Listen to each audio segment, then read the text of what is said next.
Hello students, have a look at this chart, our familiar PV plane, and I have marked 2 points A and B. Now if we imagine a process which connects A and B in this fashion, let's say A to B, and if you see what is the change in pressure, if you want to find out change in pressure, you will say pressure at point B minus pressure at point A, that will be change in pressure. Suppose we change the path and now again the system, of course when I am drawing continuous curves, it means it's a reversible process. So another reversible process, a different path, and you come again initial state is A, final state is B, and now if we ask what is the change in pressure, suppose here pressure is 10 bar and here it is say 3 bar, right? So whether you go via path A or path B, the change in pressure will be 3 minus 10, final pressure minus initial pressure, okay? Even if you go from A to B like this, the change in pressure again will be 3 minus 10.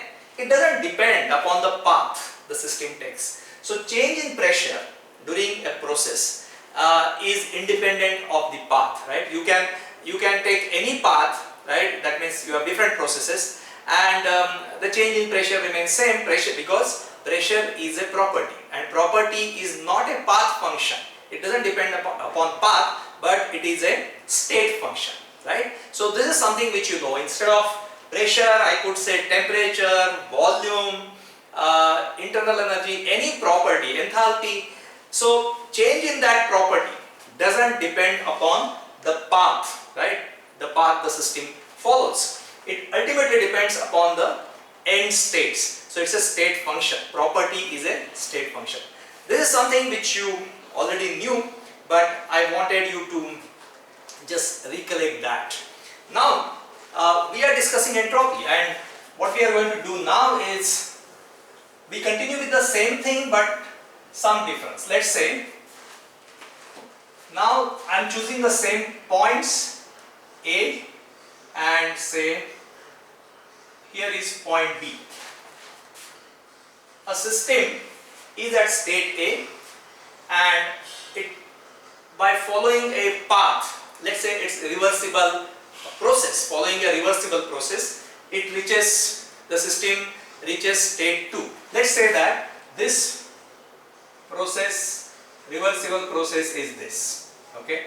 So again it's okay. So let's say this is R1. The path followed is R1. It's a reversible process, okay? A to B is reversible process. You know what is a reversible process? A process which can be reversed back to its initial state without leaving any trace in the surrounding, right? So you already know that. So let's say this is a reversible process. A to B path is R1. Now let's say that the system goes back to initial state following a different path, and let that path be R2. So this is R2. The system goes back to initial state following a path R2. So these are two processes, and combined you can see a cycle is formed. Cycle means initial state and final state is same.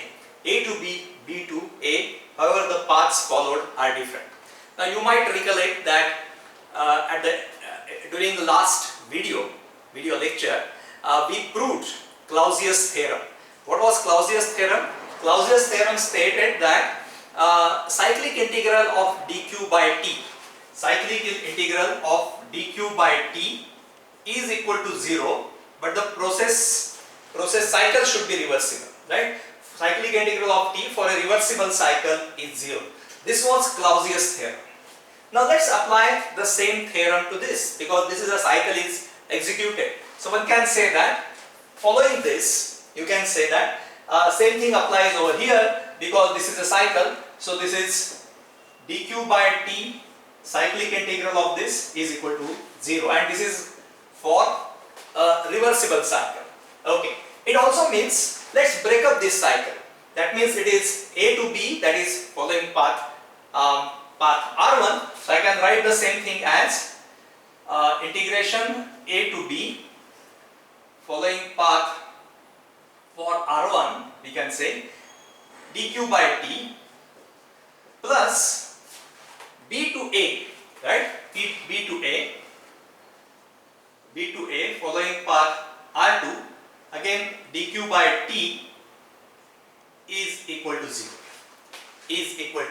Okay, so I can rearrange the terms. I hope this is okay if I rub this a bit.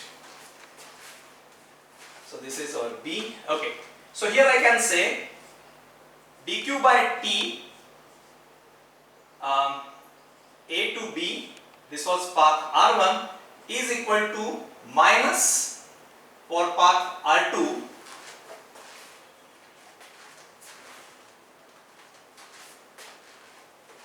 this minus B to A dq by t, and this is path R2. Okay, so A to B dq by t is equal for path R1 is equal to B to A minus of that for R2. Now what we can do is I can just remove this minus sign and I will change this. It will be let me say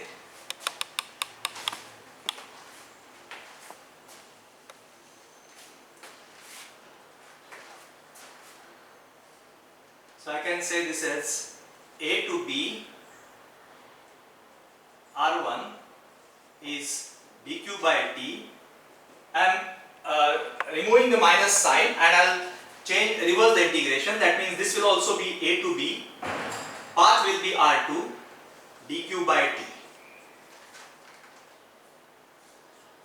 So if you look at this, what it says that integration of dq by t, if you have path R1 or path R2 will be same when you are moving from A to B, right? So when you are moving from A to B by R1 or R2, integration of dq by t is same. Are you getting this? Move from A to B, following path R1, or you could move from path R2, but in both the cases integration of dq by t is same. Just recollect what I said right at the beginning of the lecture. It means dq by t, integration of that is path independent. It doesn't depend upon path. It means integration of dq by t. dq by t doesn't depend upon path. Integration of dq by t, it means it tells you change in that thing, and that thing must be property. Why it must be property? Because of this. Integration of dq by t from A to B, integration is from A to B and the path is R1, is equal to integration of dq by t A to B if the path is R2. So it is path independent. It is path independent. It's exactly what I told you considering the pressure difference, right? 3 minus 10. So whatever path you take, the pressure difference was same. So it means this dq by t is representing a property, and this is entropy. So essentially what it means is, it means that integration of dq by t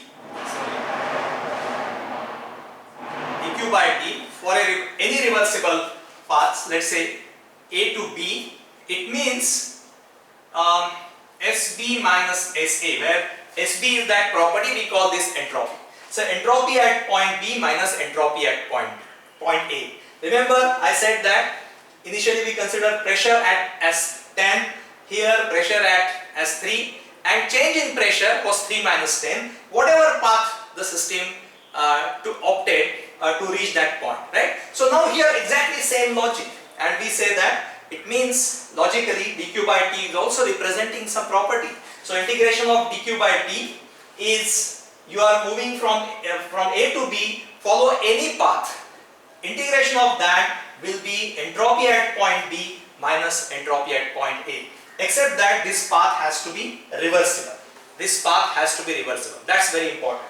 So if we consider that these 2 points A and B are very very close, infinitesimally close, then we can write this as dq R by T is equal to ds.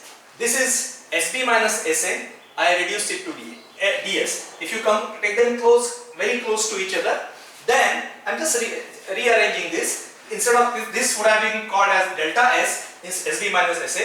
Now that gets reduced to ds, and this is dq by T. R stands for reversible process. So this expression gives you expression for change in entropy. This and this. It gives you, it's in differential form, and this is delta S. Tells you the expression, gives you the expression for change in entropy.